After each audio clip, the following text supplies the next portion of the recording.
everyone. Welcome back to Life Unpotted. Before we jump into today's episode, we have a few updates for you. First and foremost, we are hosting our first informal meetup, Life Unpotted meetup, this evening. If you are local in New York City, it's going to be in Central Park. It's 3 hours. It's from 6 to 9. We would love if you could come by. We would love to meet you, bring your friends. We're going to have some refreshments, a few snacks, nothing crazy, just little things to hold you over. But it's just going to be a great place for you to get to know others in the community. And really at the core of that is just reaching out to other people who, you know, maybe you're going to be able to connect with, and maybe you can figure something out with them, or, you know, we just want to be able to use our network to connect all of you, to find new friends and whatever you're looking for, hopefully. So we're very excited to be hosting this tonight. So we hope you stop by if you can. And we'll, of course, give you an overview, if you can't make it, of how it went in next week's intro or in the community Zooms. That leads me to my next announcement, which is our community Zooms. We are hosting these every Monday at 2 p.m. Eastern Standard, every Wednesday at 6 p.m. Eastern Standard. We've moved that up a little bit. I think that is a little bit better timing, so we're not falling asleep in the call, and likewise for all of you. This is a reminder, this is a place for us to build community, continue these conversations, hear more from you on what's happening in your life, how these conversations are impacting you, and really just a place to connect. So those are all of our announcements, right, Sophie? I think that's it. And I think just one thing on the event, I think this just goes to show, right? So I think we have like over 20 people who have signed up, and the whole process of figuring out we're going to host an event kind of happened pretty spontaneous. We were hanging out with their friend, and we were telling her, we're doing like a little creative session, and we were telling her, you know, we really want to host an event. And we were like, but we need to build the community. And she stopped us, and she was like, guys, like, you already built a community in New York. And it kind of dawned on us in this moment that we had been meeting all these people, and we hadn't really been thinking of it as anything, because those are friendships that we were building. But in that moment, you recognize that community building starts with the people you become friends with first. And it's funny because I feel like at first you might not even be able to recognize it, because you meet somebody and then all of a sudden you're like, oh, they're just someone I know, but you didn't know them a week ago or a month ago. And that's still a really big step of creating and curating this community. So I'm really excited for it for that reason, because it just goes to show that you're a lot more ready than you might think to do something like hosting an event. And I felt really nervous about it. Honestly, I was like, how am I going to host an event? Like, how am I going to get up there, and how am I going to do anything of it? And I think that kind of brings us to the conversation we're going to be having today of insecurities, and how these insecurities are always coming up for us throughout this journey as we question and feel our emotions and kind of dive deep into the layers of insecurities that are holding us back from really being able to experience our true potential. So I don't know, Daisy, I think we both know we've been really struggling recently with insecurities. And honestly, No. We've not recently been struggling. I want to redefine what it means, right? To have insecurities or to have things bubble up. The reality is things are always coming and going. I don't think anyone's life is ever perfect. And I guess I just want to be very clear that it's like, oh, we haven't just been like struggling with insecurities lately. Like, there are things that are always there for all of us. And sometimes we're less aware of them, and sometimes we're more aware of them. And I think sometimes we're more comfortable with them, and sometimes we're more resistant to them, or sometimes we are more aware of them and other times we aren't. And sometimes we're more comfortable or we're more afraid of them. So I think just also to define like what we mean by insecurities, I think it's like any sort of darkness, any sort of way that you've thought about yourself or things that you've experienced throughout your life. I mean, I guess insecurity is a really good way to describe that. The idea you have of yourself, the idea that you've been told of who you are, and that kind of bubbling up and overtaking how you interact with life, overtaking your perception of who you are, and getting in the way of you interacting with life seamlessly. So I just wanted to clarify like kind of what we meant by that a little bit first and foremost, because I hate when we open the conversations of like, oh, I've been struggling here and there. And it's like, aren't we all a little bit always, if we're being honest? You know, I think that we either are, ignoring it, or we are aware of it and we make friends with it, or we make foes with it. Totally understand what you said, but I guess my response to it is that, yes, I agree. We are always carrying these insecurities with us, whether we're aware of them or not. And I think maybe the point I was trying to say is that when you're going through the process of feeling your emotions instead of pushing them away, you're going to really be in a place where you feel like you're quote unquote struggling more.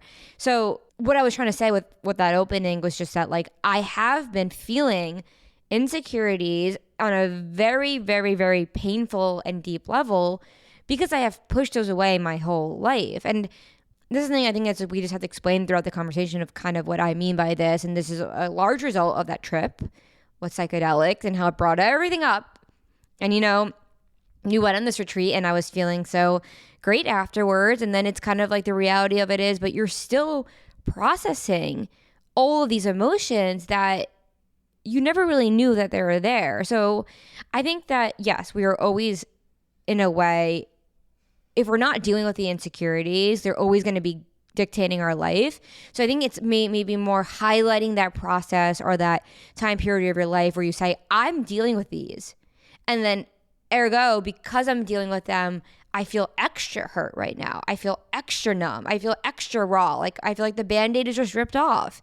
So I think that's kind of what I was trying to, like, the point I was trying to get to with that opening. I think it was a perfect clarification. I think that was really well put. I think that is so true. I think that's kind of a big point that we wanted to talk about today was healing or growing or just life in general is not linear. There's so many side paths and multi-faceted side paths that go from side path to side path to side path. And maybe it's more complicated to get back to square one baseline of where you were starting. But I think the mindset I'm having around this is starting to change of, oh, something feels a little off. I need to run away from this. I need to avoid this. As opposed to how I'm seeing it now that, oh, well, this is what should be happening because, like you said, this pain, these feelings that I've pushed away my entire life, I'm starting to feel it a little deeper and deeper and deeper instead of pushing it away. Like we've accumulated all of this distortion of how we see ourselves for most of our lives because we have pushed a lot of these things away. And of course, when you decide to no longer do that, there's going to be a lot of uncomfortable feelings since you're not pushing them away. You're deciding to feel them. And that's exactly where you're supposed to be at all times. Well, let me take that back. It's not exactly where you're supposed to be at all times. When that comes up, that's where you're meant to be. Because I feel like when you have this idea of wanting to pursue something, or I want to be somewhere, I want to get to be something, it's so easy to start thinking of how your life should look, as opposed to recognizing, well, what is in front of me? What is directly in front of me that is triggering me or causing me to not feel great? Like that's what you're meant to go towards in that moment. That may be abstract. So for example, that may be a particular relationship that's bothering you or a particular fear that you have at your job that you're afraid to overcome. These are all the little things that make up our day-to-day lives that we are stressed about or fearful about. And I think like this growth comes from approaching the things that we fear most that we would definitely not think of twice as, oh, that's just how our life is. So that's kind of my thought on where we're trying to have this nuanced conversation of what does it look like to heal, but what does it also just look like to live life? They're kind of the same thing. Well, I mean, it's making me think how okay, we opened up talking about insecurities, but I'm realizing insecurities are just overlap with fear. And you could parallel these in two separate examples, right? So we just went to Austin to look for an apartment. And while I was there, I was having this moment of fear of I'm leaving the city I lived in for 8 years and it feels really uncomfortable. And, all these thoughts started to come up of how am I going to do this, right? I'm not gonna be close to my family anymore. I'm gonna be, completely just in an unknown situation of, right now we're making money off the podcast. I'm making money by freelancing, by being a content creator, and all these things that are just completely uncertain. So in that moment, you kind of recognize that my insecurity or my fear there was that I wouldn't be able to figure it out, and I don't know how to figure it out. And I think that example just I want to paint this picture really clearly just to make clear that I really had a realization in that moment where I was like, right, so this is why people never do this, because all of this fear comes up of all the reasons why you think you can't do it.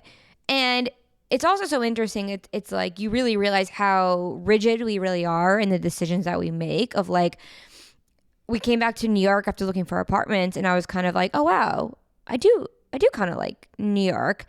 And I think that recognition is really important because it makes you realize that like you don't have to hate something to leave. In fact, it's probably better if you're leaving because you don't hate it, because you recognize that you're just doing this for the experience.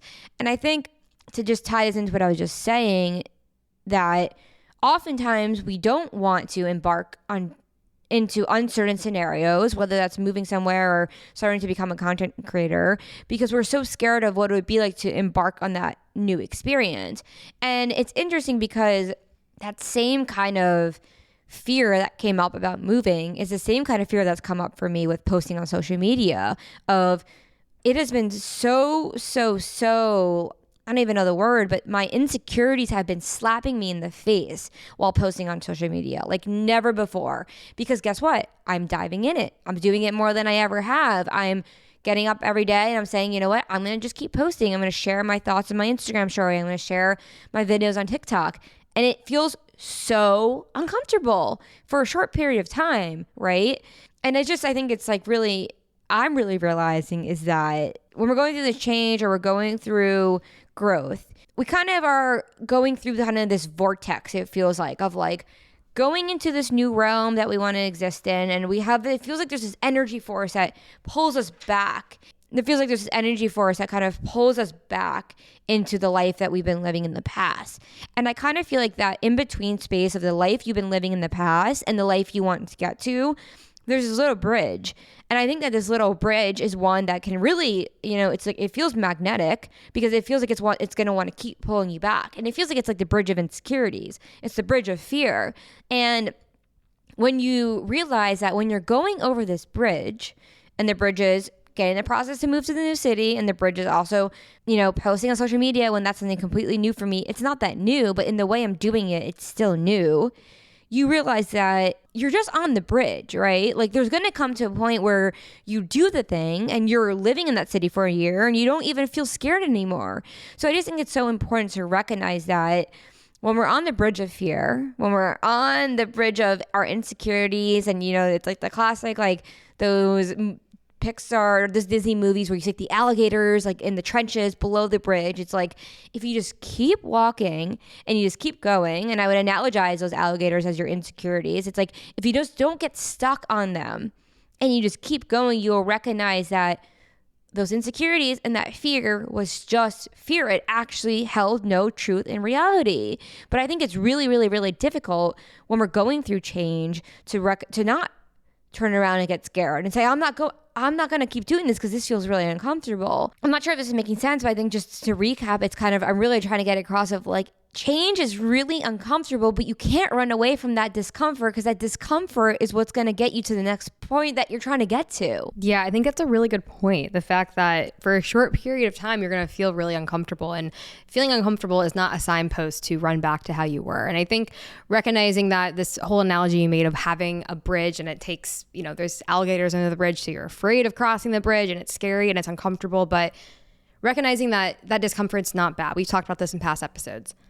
But the other end of it, not only the discomfort, but the discomfort of the ideas that are coming into your head about yourself as you pursue these uncomfortable tasks that bring up these triggers of insecurities. Like, for example, when we were in Austin, I was thinking about, so I'm living off savings right now. How am I going to be making money when I'm living in Austin and we have all these expenses? And I was going through my mind of like, what should I be doing? And out of fear, I definitely started looking into jobs that were in podcast production, really interesting things.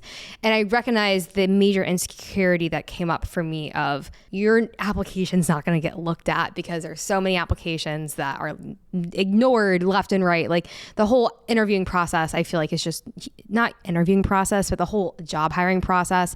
To me, it just feels like outdated and dehumanizing, and I hate it. It's like, that's a huge trigger for me that I'm unworthy. So I was really wondering what is happening here. Like I caught myself in that moment recognizing like you're just going into old patterns based off who you've been in the past, and you are no longer who you've been in the past, and you don't have to be applying to these jobs out of desperation. And that's where I had been in the past, and I recognized that, you know, there's a lot of insecurities that are swirling around right now about feeling like I need to take a job out of desperation, and that doesn't feel good. And I recognize that just feeling that is part of this process. And I recognize that just feeling that is part of this process. Feeling that doesn't mean that you're doing something wrong, or that you should go back to a particular type of life where you are working a job that you know that you don't want. You are taking a regular paycheck that you know that you don't want to do. You know that you want to try freelancing. And that's kind of what I recognized, was that we've had this podcast for a year. I've been editing all of our podcasts for that long, and I want to help others do that. I love the process of editing podcasts. And that was a huge insecurity of, oh, I am a podcast editor. Like, I've done it for a year for my own podcast, and that's something that I can reach out to other people and ask if they need my help or if they could use pointers. And, you know, that's a creative endeavor. That's something that excites me, of putting together stories, elevating other people's voices, helping them come off in a clear, concise way. So it takes going through the insecurities to have a productive outcome. But I think going back to what you said, Sophie, of you don't want to get stuck in that insecurity for too long, because if you do, it's going to grow and it's going to continue to fog things up. But I don't think that getting stuck is necessarily a bad thing. I think there's a lesson to be learned from it. But I think recognizing and accepting that and giving yourself compassion in those moments is a very important thing to do, because we're always going to be always going to be going in and out of these insecurities. And I think what makes life so exciting is recognizing that no matter how hopeless you are, no matter how scary things are, like the human will, like you can move out of it. And I think the fight for life, or the fight to continue believing in yourself, is something that is really beautiful. That's why we love movies and stories, because there's always the hero that emerges amidst the adversity. So I think next time, talking to the listener, the next time that you find yourself creating a narrative or perspective in your head that you can recognize isn't true, remember that the hero in the movie was always facing that adversity at some point, and that you're just facing that adversity in your head, and you have to make friends with it. And that's part of the journey. That's not something to be pushed away. Like, that is part of it. So that's part of the work. And I just think it's so important to recognize that, like, just because you are experiencing your insecurities at a heightened level, or just because you're starting to feel really shitty again, or you feel like you're struggling, it doesn't mean that you're not making progress. It doesn't mean that you're not moving forward. And to go back to the bridge analogy of crossing this bridge of fear to go from one point in your life to another change and go to the next point, you could start off on the bridge in the beginning and feel like, for example, for me, the beginning of the bridge for me was a year ago. I'm going to put myself on social media. I'm going to start doing that. Halfway through the bridge, where I am right now, I was like, you know what? I'm going to really start sharing my ideas on social media. I'm going to really start sharing my thoughts on Instagram. From point A to point B, and let's just say point B is like the middle of the bridge, I still am experiencing the same emotions that come up that I did at point A.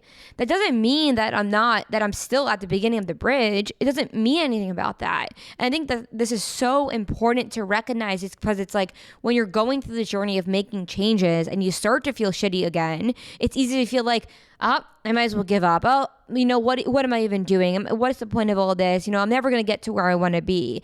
And I think it's in this moment you recognize that, like, you're already doing it, right? Like, the reason you feel so uncomfortable is because you're doing the thing that you're scared of, and doing the thing that you're scared of is getting you to where you want to go. And it's just like, if you were not, for example, if I was not sharing myself on social media, I'd probably feel a lot more comfortable, right? I'd probably feel a lot more comfortable, and deep down, I'd still be having this light that was dimming within me. But the point is sometimes a good guidepost on this journey of if you're feeling uncomfortable, you're probably doing the right thing, right? Like you're probably immersing yourself in that thing that scares you. And just to also bring up the social media example, it's so interesting for me of like, I think this bridge is just a really good analogy. So like you're crossing the bridge, right? And it's almost like your old self is at the beginning of the bridge and is watching you go. And it's like, don't do it. Don't do it. Don't cross that bridge. And it's like shouting at you from the beginning of being like, no one cares what you think. You're a loser. No one wants to watch your videos. You're never going to be successful. Like life is really hard. What are you doing? What are you doing? And I've experienced this with Instagram of sharing myself. And it's almost like this extreme like discomfort comes up of like, oh my God, I'm talking to a camera. And I start to kind of experience all those thoughts that I would have had 3 years ago. If I was ever to do this, I would have been mortified. Truly, like 5 years ago, if I went and shared myself talking on Instagram, I'd be mortified, beyond embarrassed, beyond scared. And I think sometimes it's like that version of you is at that bridge watching you go through it and it's like, don't do it. So I think it's about recognizing that voice that comes up, that in that really extreme like embarrassment or shame or whatever it might be, is just your mind trying to keep you safe in the way that it's done your whole life. And I just think that it's like, of course, when we're venturing into uncertainty and doing these things that we have never done before, of course they feel uncomfortable. And when you think about like on a postgraduate, if you go to college or in your 20s level, the last time I made this kind of change was probably when I went to law school. So I guess like 7 or so years ago, 8 years ago. So of course, this feels scary. But it's like, if we're not doing new things in life, and if we're only going to have 2 experiences in our life when we go to college and then when we graduate, where we feel a little bit like, whoa, this is new. Oh, this is scary. Oh, what's this about? Then what's the point of this all? Like, I think that we should be experiencing discomfort throughout our whole life because discomfort is growth. Oh, no question. I think we can become our most unhappy when we aren't experiencing any level of discomfort in our lives. And going back to something that you said, Sophie, about fear. And I think this tagline came from our friend Taylor Nodoni, where he said, do it scared. We're never going to feel prepared. And I think my thoughts on that is you may be surprised to find out, we're hosting an event. There's going to be endless narratives and perceptions that people have of that because it's something that we're putting out there, and people don't know what we think about it. People don't know our ideas going into it. All they see is, wow, they're hosting a meetup. Wow, there's 20 people going. That's so cool. Like, how did they get there? On the other spectrum, we're like, what are we doing? I guess we'll do this. People are coming. Oh, cool. Like, I think just because someone is doing something, people who perceive that who are doing nothing are like, oh, they've got it figured out. And I think the reality is no one ever has it figured out. And I think you have to be comfortable rolling with it and putting yourself out there when you don't know how things are going to end up, and just trusting yourself. And I think that is such a crucial component of just life, is having complete trust in yourself that, as Sophie always says, your feet will always hit the ground. And I think that this is something that I think is so interesting. It probably just shows like my negative experiences, like with working at jobs, of like being so fearful of messing up and doing things wrong. And you know how it goes when you're early on in your career and you just have a huge narrative about yourself in certain jobs. And something that I was thinking about was, what does it mean to me to have a podcast? What does it mean to me to just start reaching out to people to edit their podcast and take the risk with that? Is that there's something so much more rewarding about taking the risk, working for yourself versus working for someone. Obviously the lows are lower if you like lose a project and don't have income versus just like getting in trouble. I think this probably just shows like my deep insecurities of like being fearful of authority, and I would rather just become the authority, I guess, and not have to have a boss. I think maybe there's something to that, but I was really contemplating this yesterday because I was listening to an episode of Tim Ferriss on the Colin and Samir show that was really fascinating. And something that Tim Ferriss was talking about was fear planning. And I think this is something that he's talked about a lot throughout his career, was like sitting down and writing down the very worst things that are going to happen no matter what it is. Could be in a relationship, it could be starting a new job, it could be doing a new project, it could be taking a new risk, or how you organize your company or your business and all this stuff. Write everything down that is your biggest fear. And he was like, the reason that you do this is because you recognize your biggest fears are actually, if they happen, they're manageable to work through them. And that was kind of, I just was like, what's the worst thing that can happen in life? It's like, we tend to be so fearful of the very worst thing. But then if we go and write it down and we're like, oh, actually there's a step, there's a process we can take if this happens. And I think that is so interesting because we can spend all of our lives being so fearful of taking a leap, maybe leaving our job or moving careers or dating a different person. All of these are, big life changes that we're so afraid of doing it that we create this narrative that there's all of these horrible things that could happen. When in reality, that's not true. And it only lives in our head. So as soon as we write down our biggest fears, we just recognize we can always move through them. We can always get back up. And I just think that going back to like my insecurities of like being fearful of working for someone because they're going to get mad at me, and I am like so afraid of that, writing it down and being like, well, the worst thing that happens is I can talk to them as a human and not be so fearful that I did something wrong, So just something to ponder. Yeah, I think you said a lot of really important things there just to touch on. First, I'll just respond. Yeah, I think that the worst thing that's ever going to happen to you is that you're going to die. And I think that's kind of like the only thing that's going to happen to you. Like he was going through the examples of like, so say you own a business and you want to take a 4-week vacation. How are you going to do that? And he was going through all the fears and all the things of like, what if the IRS sends a letter to me that whatever? And he's like, well, you can have somebody get that letter for you or have it automated. Just like recognizing that like when we view fear, we really view it so extremely disproportionate because we view it to be like in that crippling fight or flight manner. And I think the really dangerous part happens, or not really dangerous, but it can be. It's like when you spend your life living in that fear. For your whole life, you're just kind of crippled. And I've been there of just feeling super anxious like my whole life, of always worrying about something bad going to happen. And I think this is where, like you said, Tim Ferriss's fear setting comes in, or just kind of recognizing and zooming out of thinking about, take that deep breath, like really, really take a step back, go for that walk, look up in the sky, look up in the clouds, and just take a deep breath to recognize that everything is okay right now. This is just your mind talking to you. These are just your thoughts. This is not happening in reality. I went to the dentist this morning and it helped me get out of my head because I was there. The best, I love them. They're the best dentists I've ever been to, and they're so thorough. Shout out if they listen. But I was thinking of like, you know what? This is an hour and a half where I'm not on my phone. I'm just engaging in conversation. And I woke up this morning in a very like fight or flight state of just feeling like really like overwhelmed if I had to do this. I have to do this video for the partnership I'm doing with the plan for the event, and just kind of like all that anxiety I used to get when I was at my job just came back. And it really reminded me of that moment of like, it doesn't matter where you're at. That anxiety will follow you for life if you don't try to become aware of it. So I just think like even going to the dentist for that period of time got me out of my head and kind of got me back into flow of realizing that like the answer a lot of time is just stop thinking about it. Like literally, so just stop thinking about it. I have something else I want to say, but if you want to respond to this, you can. Yeah. I mean, I think something you said in the very beginning was really interesting of my biggest fear is something bad will happen.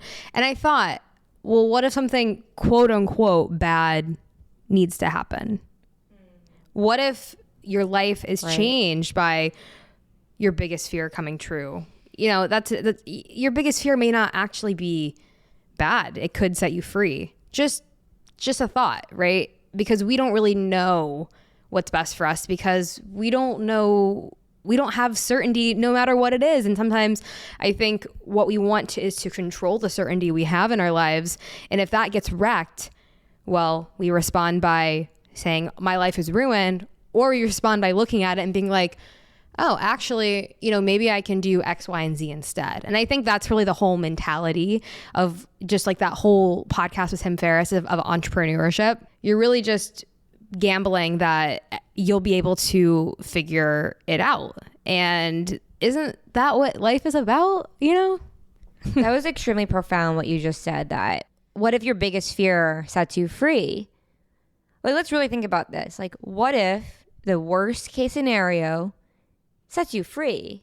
Can anything ever be bad then? And I just think this is like really, really, really important, because it's just like, you think about all these things you're scared of, right? And we think about, okay, so you're at a job and you're working really, really hard because you want to make sure you don't get laid off. And as somebody who did get laid off, getting laid off was the best thing that ever happened to me. Like, truly. In the past year, getting laid off was the best thing that's ever happened to me.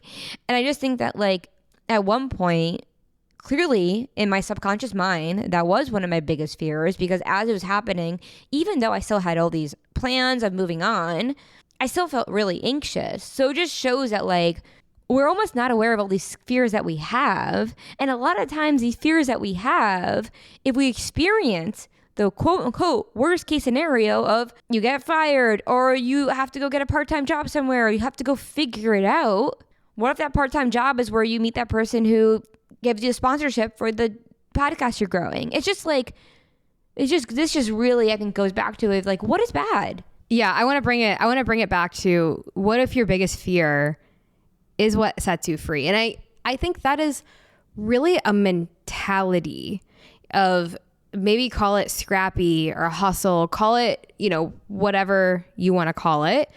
I just think it's more of a mentality. And I'm going to draw from my past experience.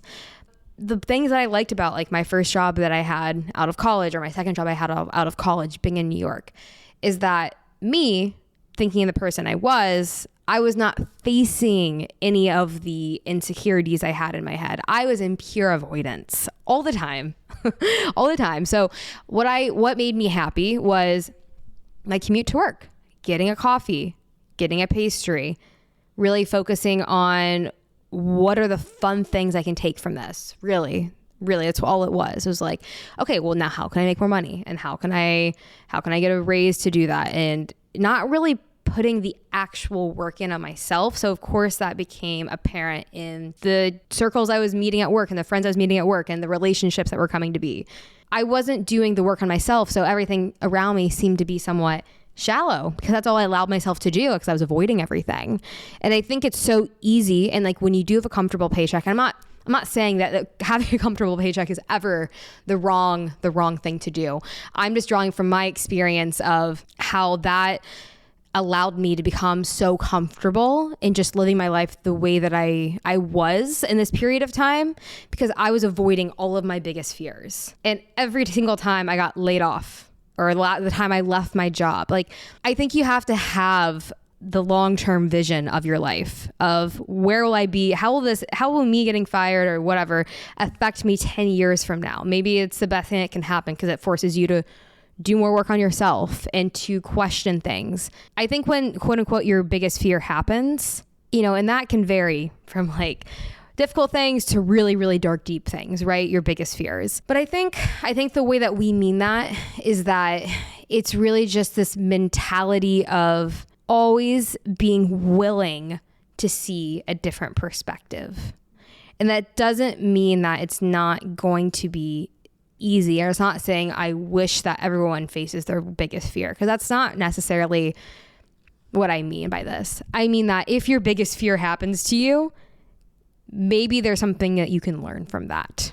Just want to clarify, we're not talking about getting like stabbed on the subway here. Like, we're not like, yes, that is my biggest fear. We're really, like, I'm sure the listeners can understand, like, we're talking more about biggest fears in the sense of vulnerability, or putting yourself out there, or a new career, or a new relationship. Public speaking, like safe things that are physically, you will be safe. Like, and our brain, honestly, that fear of getting whatever stabbed in the subway, like, we associate that same level of fear with public speaking. So, but I just wanted to clarify that we're not encouraging people to go like freaking like skydive. I mean, that's great if you want to do that, but I'm just saying, like, we're really talking about vulnerability and things like that.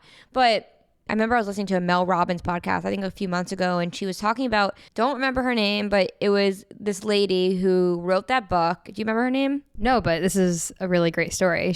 Yeah, I'll let you go. Continue. I was going to say, so, and she wrote that book where she wrote, I think she documented every time she faced a fear and how she felt after she faced the fear. I can expand. So basically what she did, she started to do one thing a day that scared her for I think like a full year. Like every single day she was scheduling different things that she was afraid of, and she wrote a book about it. And do you remember like what her biggest takeaway was? I actually do. Was that it's only a fear when you think about it. Once you actually do it, it's no longer a fear of yours. So you're eliminating your fears as you experience them.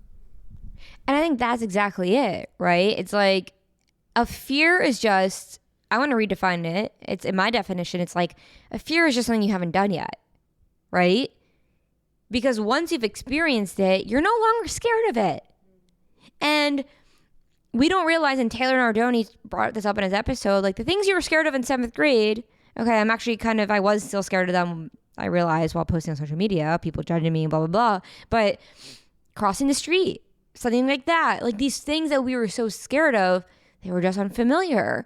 And this is why it is so important in life to continuously do things that are unfamiliar, because that list of what you're scared of will slowly go down. And that's what she realized in this book that she wrote, of that at the end of the day, the things that had scared her the most were no different than the things that she was a little bit scared of. Because in reality, a fear does not actually exist beyond the perception or the idea that we attach to something. I have a question for you. So say your biggest fear, say for example, your boss asks you to present a new idea of yours to the team that happens to be 100 people, or you're asked to go host an event for your company, or these kinds of ideas. But these things are your biggest fears. What do you do when one of your biggest fears is presented to you? How do you successfully walk through it so that you don't freak out? How do you face this fear in a good way that's helpful? I think for me, I kind of have a 2-part process on this, which is kind of like the overall recognition of pausing and recognizing that like it's really not that serious, like really zooming out, like maybe imagining yourself at 90 years old with wrinkles and being, I don't know, in your home, of being frail and looking back and being like, what would I have done in that moment? How would I have felt? And you realize that this one fragment of your life is extremely insignificant in the grand scheme, and it doesn't actually mean much. So that's one step I always think about with things that scare me, of like, am I going to look back and, posting on social media and be like, oh my God, like, that Saturday I shared that video, like, I can't believe it. Like, no, it won't even cross my mind. But I think on a more maybe practical level of just having trust in yourself and just knowing that, like, believing in yourself, and then knowing that whatever happens does not change your self-worth, does not change your value, that there's no such thing as failing, that you can do whatever you want to do, and as long as you're trying, that's what matters. And this, I think, is really, really, really, really important.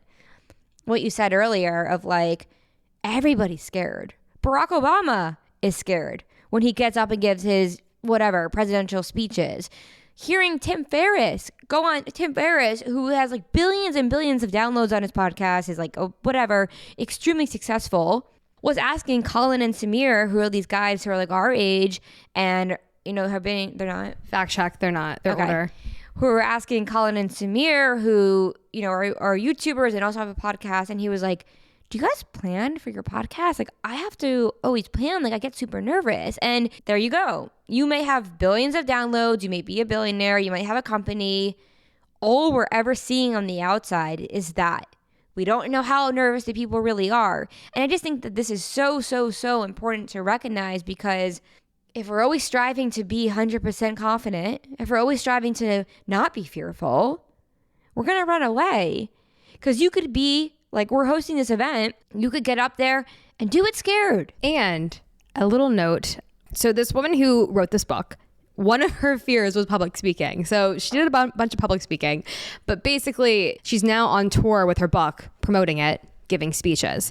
And her to synthesize her takeaway from facing that fear was that everyone's always going to be interested in your story and showing up authentically as who you are. And going back to what you said, Sophia, is like, first piece of advice for someone who's like facing their fear is recognizing, zooming out, looking at yourself when you're 90 years old, being like, what would I wish I had done as I'm on my deathbed? What would I have changed? And you zoom back into your body now and you're like, I want to face my fears. I feel really excited to do that. So how do I do that? And I think just going back to what she said about public speaking, it's that if you embody that, you know, quote unquote, it's not that serious. You know, if you can like kind of feel that, people watching you are going to feel that and they're going to feel good. So I don't think it's really simple for public speaking. I don't think there's any right way to do it. I don't think you have to memorize anything. I think it's really more so showing up as yourself and sharing your story because everyone's interested in that. And I think that is like one of the biggest fears people have. If you elude confidence and just be yourself, nobody knows what you're thinking. So it really doesn't matter how deep down scared you are. And you can be scared. You can't and at the same time put one step in front of the other and move your mouth and like laugh about it, call it out, make a joke about it. And I think that's beauty. People like to watch that because it's someone facing their fear and it's pretty entertaining. It's human. It's beautiful, right? I think the problems start when we start freaking out because we're scared and we think that we shouldn't be scared. It's also very admirable. It's very relatable. You know, if you're standing there doing something that you're uncomfortable doing, I'm sure everyone in the crowd can relate to that. Everyone can relate to that. And people are going to be like, you know what, this person's human. I like them more because they're showing how human they are. They're not trying to be anything because there's nothing to ever be. And how beautiful is it that we do get this chance to be alive, to do the things that scare us and to do the things that make us uncomfortable. How beautiful is it? And how sad would it be if we just lived our life and didn't do that? I mean, that's why we're doing this podcast, to inspire and encourage everybody. Like, this is not a dress rehearsal. Forgot who said that. I think maybe it was Taylor. And that really resonated. Like, this is not a dress rehearsal. This is your life. It's happening right now. We're not going to get this back. Just do the damn thing. Do what scares you. And don't wait until you're not scared, because you need to be waiting your whole life. Yeah, there's no time better than right now. You know, you can blame it on things like my apartment's messy, I need to organize it. Or my life's a mess, I need to organize everything first. I feel like I find myself doing that. And it's like, no. Anything that you want to do, that you're planning to do in a month, it's better to just do it now, because that's really where the anxiety and fear is coming from. Not that your apartment's dirty, but the fact that you're projecting that onto the fact that your apartment's dirty. It's that you just want to face your fear and move through it. And you start to project it onto everything else in your life, like your messy apartment, when you aren't facing your actual fear. And I just think that, you know, for me, my biggest fear was that no one wanted to listen to what I had to say. So starting to talk on a microphone and posting a podcast was super uncomfortable for me, because I was like, my belief was that no one has any interest in what I have to say. These are inspiring conversations. They're fueling up a part of me that day-to-day life breaks down all the time. It's a time to fuel your stomach in a way that is like, you know what I mean? When you're really emotionally connected or tapped into something, you start to feel connected to your body. And that is what this podcast does for me. And I hope that it does that for listeners, because I think if we're moving through this world where when we're disconnected from our bodies, we're not going to have a huge portion of our decision making, huge portion of our ability to fall back on. You know, our mind and body, we got to connect it, because that is where the magic happens, is when we can tap back into our intuition. And I was just thinking of like, oh my, like, wow, like I feel great. Like this, like we haven't podcasted in probably 2 weeks, and it is like the most grounding thing in my life is podcasting. And I can only hope that we do the same for you, whoever's listening. Because I just think that it is so easy to get lost in life, to get lost in our mind, to not know what we're doing here. And this podcast, what this is for us, is a space to come back, to put our feet on the ground and to really be like, right, none of this is that serious. It's up to us to decide our life. It's up to us to move forward. It's up to us to enjoy every single day. It's up to us to make the best out of this existence. And I just think that like, if it can impact me this much, I sure as hope it can impact you, the listener, to have that same sort of insight and that same sort of recognition, so that you can continue to keep growing, man, and to keep learning and to believe in yourself and to recognize that every single person out there deserves to live their life in a way that lights them up. Mm-hmm. And sometimes you just need to listen to someone. You need to be able to open up. And then you reach a point where you are opened up, and just continuing to listen to podcasts is maybe not in your best interest. That means that you have to take action. So take action, whatever that may look for you. Go talk to someone that you like at your office, or go and reach out to someone on Instagram that inspires you, that you want to get coffee with. You'll surprise yourself just by making yourself vulnerable and taking action and putting yourself out there. You're going to be so surprised at what can come to fruition from that. So with all of that being said, we'll go ahead and tie this episode up with that very suggested thing to do. And if you do that, feel free to let us know by coming to one of our community Zooms that you can sign up for in our show notes. Feel free to DM us. Feel free to come to the event today if you're locally in New York, because we're all in this together. This is the human experience. We all flow in, we all flow out. And at the end of the day, what keeps us grounded, one of those things that keeps us grounded, is community and sharing these experiences and not making them taboo, making them part of our everyday life, because that's all they are. There's no difference between any of us. We all have these same experiences. So the more we can connect on them, I think the more we can be connected in general, and the more we can get done, the more we can enjoy, and the more we can truly just deeply connect. I just relax. So I think this is an amazing conversation. Thank you all so much for listening. And honestly, we couldn't do it without you. Like, we wouldn't be here right now if we didn't have, well, maybe we'd still be trying, but we're growing a community and it's awesome. And we are learning, you're always a student, you're always a teacher. So always remember that I don't know anything more than anyone. And we're just on this journey to just connect and to learn and to enjoy life as much as we can. So thank you so much for listening to today's episode, and we hope you feel inspired, and we'll talk to you next week. We will see you next week.